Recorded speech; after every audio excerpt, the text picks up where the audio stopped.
अस्सलाम वालेकुम दोस्तों, कैसे हैं आप सब लोग। उम्मीद करती हूँ जी सब बहुत अच्छे होंगे, बहुत खैरियत से होंगे और दुआ गो हूँ कि ऐसा ही हो। व्लॉग जी आज का थोड़ा लेट आप लोगों को मिल रहा है। उसकी वजह ये है कि मैं अपनी अम्मी से बातें कर रही थी। एक्चुअली मेरी अम्मी के मसले ही मसले शुरू हुए हुए थे और वो मतलब मुझे ये तो ऐसे तो ये तो वैसे।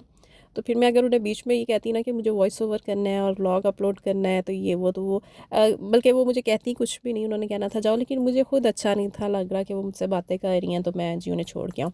अच्छा जी, व्लॉग का आगाज़ करते हैं हम सत्ती सवेरे सुबह सुबह से। और यहाँ पर जी मेरी अम्मी जो है वो सब्ज़ी ले रही हैं। मैं उस अपनी अम्मी को कह रही थी आप बहुत ही अमीर हो गई हैं कि आप इनसे सब्ज़ी लेती हैं और इस तरह से। तो वो आगे से कह रही थी हाँ इनके प्राइसेस तो हाई होती हैं लेकिन देखो ना वो भी बाइक पे पेट्रोल डलवा के आपको डोर के ऊपर आके सब्ज़ी दे देते हैं, तो वो अगर ज़्यादा चार्ज कर लेते हैं तो इसमें क्या बुराई है। मैंने कहा अच्छा जी ये भी ठीक कह रही हैं आप।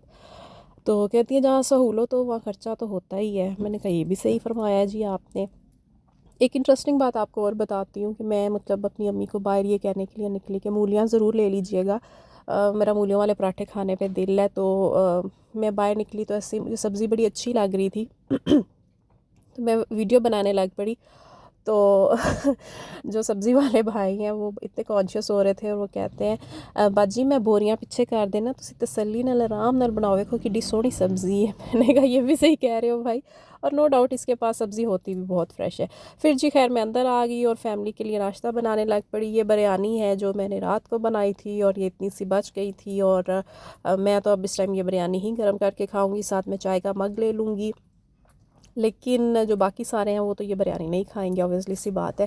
किसी को ब्रेड स्लाइस खाना होता है और किसी को पराठा खाना होता है, अपनी अपनी चॉइसेस होती हैं। लेकिन आज पराठे की हमारी छुट्टी है जी। एक तो इसकी वजह ये है कि आटा भी नहीं गूंदा था और फिर किसी का मूड भी नहीं था। सबसे इम्पॉर्टेंट बात है मूड की, क्योंकि मैंने सबसे पहले उठ के यही पूछा था कि पराठा खाना है किसी ने, तो मैं आटा गूंद दूँ। तो आगे से यही सुनने में आया कि नहीं जी पराठा नहीं खाना आज किसी ने भी।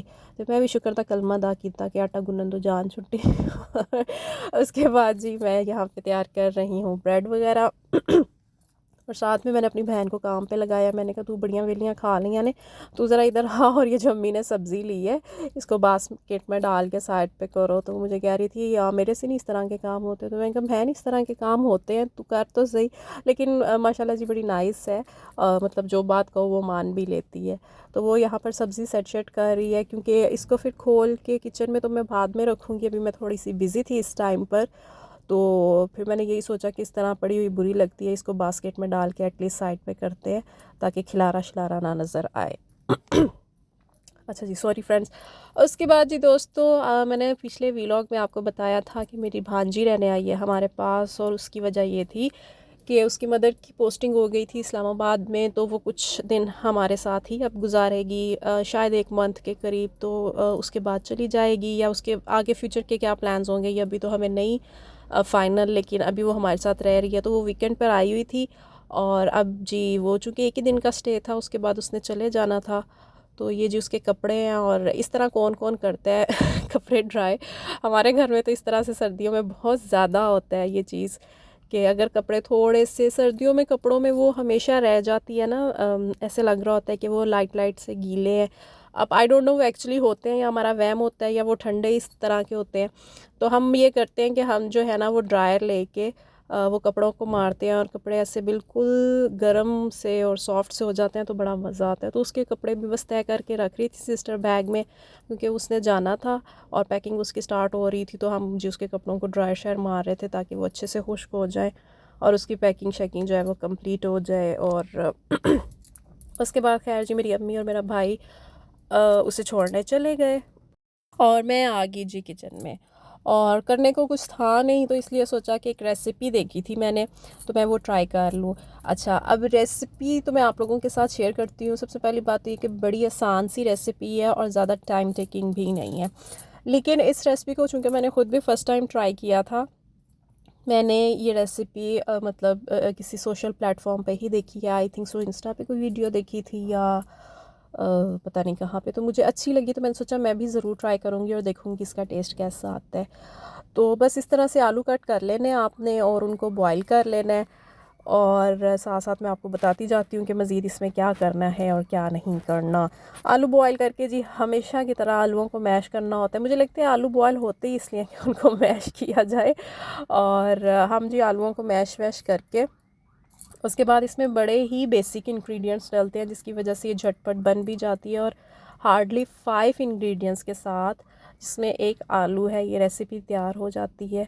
अच्छा, मैं इसके टेस्ट के हवाले से एक बात करना चाहूँगी। जो लोग डिफरेंट टेस्ट ट्राई करते हैं, या जिनको डिफरेंट एरियाज़ के खाने का शौक़ होता है, या वो उस चीज़ को हज़म कर लेते हैं, उनके लिए तो ये बहुत अच्छी रेसिपी होगी। वो लोग तो इसको डेफ़िनेटली लाइक करेंगे। लेकिन कुछ लोग ऐसे होते हैं जो एक स्पेसिफ़िक किस्म के टेस्ट के आदी होते हैं, और उसके अलावा अगर उनको कुछ खाने को दिया जाए या कुछ उस तरह का टेस्ट हो, तो वो नहीं उस चीज़ को जो है ओन कर पाते। और या फिर कुछ बहुत आउटस्टैंडिंग हो या कुछ बहुत डिफरेंट उन्हें लगे, तो फिर वो उस चीज़ के साथ जाते हैं। खैर, मैं आपको बताऊं कि आलू मैश करने के बाद इसमें जो है मैंने डाल दिया है कॉर्न स्टार्च, और मेरे पास हाफ़ केजी आलू थे, और उसमें मैंने 4 स्पून जो हैं ये कॉर्न स्टार्च के डाल दिए हैं। उसके बाद आपने करना ये है कि इसको गूँदने लग पड़ना है, जैसे आटे को गूँदते हैं। पहले तो मुझे लग रहा था कॉर्न स्टार्च ज़्यादा हो गया, लेकिन जब मैंने उसको प्रॉपर इस तरह से गूँदा तो मुझे आइडिया हुआ कि बिल्कुल ठीक थे। आप उस हिसाब से ही कॉर्न स्टार्च ऐड कर लीजिएगा। अगर आपके पास पोटैटो ज़्यादा हैं तो थोड़ा सा कॉर्न स्टार्च भी बढ़ा लीजिएगा।